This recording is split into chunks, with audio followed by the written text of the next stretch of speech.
Chair recognizes the gentlewoman from Connecticut, Ms. Esty, for 5 minutes.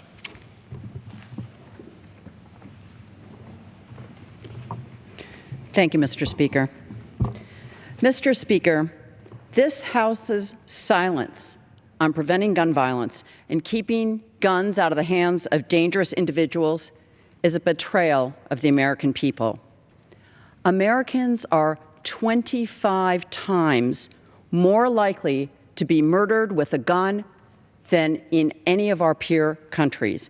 And since the horrific shootings at Sandy Hook Elementary School in my district, in the last 3.5 years, 100,000 Americans have lost their lives to gun violence. Think about that. 100,000 Americans. That's the size of a good-sized American city. Every single one of them dead because of a gun. And this House has done nothing. We are elected to respond to the needs of the American people. We are elected to keep Americans safe. And right now, felons, domestic violence abusers, even suspected terrorists can buy a gun of their choice without a background check, no questions asked. And the bad guys are well aware of this big, gaping loophole in our laws. Here's what an al-Qaeda spokesman said in a propaganda video in 2011, quote, "America is absolutely awash in easily obtainable firearms. You can go down to a gun show at the local convention center and come away with a fully automatic assault weapon without a background check and most likely without having to show an identification card. So what are you waiting for?" The real question is, what are we in this chamber waiting for? We have the no-fly, no-buy bill, a bipartisan bill to close the terror loophole, and we have a bipartisan bill to strengthen background checks so that they apply to all commercial sales of guns. Now, I know many Americans assume that the laws we have on the books are strong enough. It's just a question of enforcement. But sadly, that is not true. That is not true. Somewhere between 30 and 40% of all gun sales right now do not go through background checks at all. Not at all. So the bad guys just have to go to an unlicensed dealer or go online.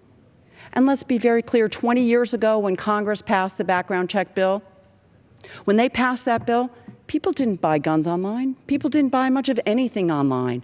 So Congress didn't even have it in its head to close a loophole it wasn't aware of.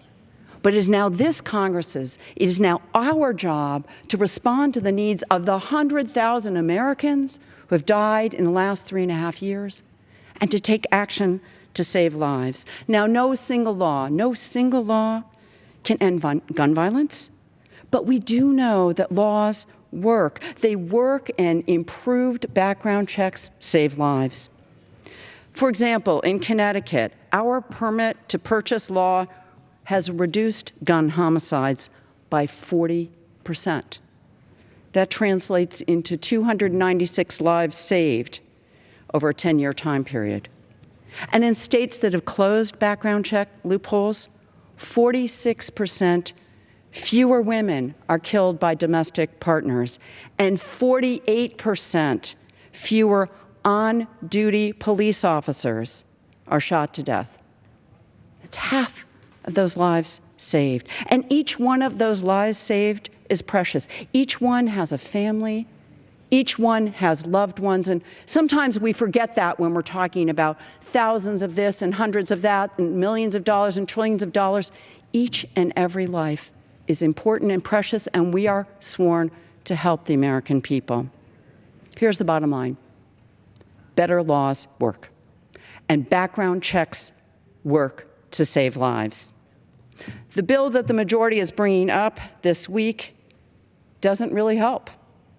In fact, it addresses the terror gap in ways that will hamper the FBI's efforts to keep us safer. But let me be very, very clear. Without background checks, on every single gun sale, no matter what we do on closing the terror gap, it won't matter because the bad guys will continue avoiding the law, whether it's domestic violence abusers, felons, the dangerously mentally ill, or suspected terrorists.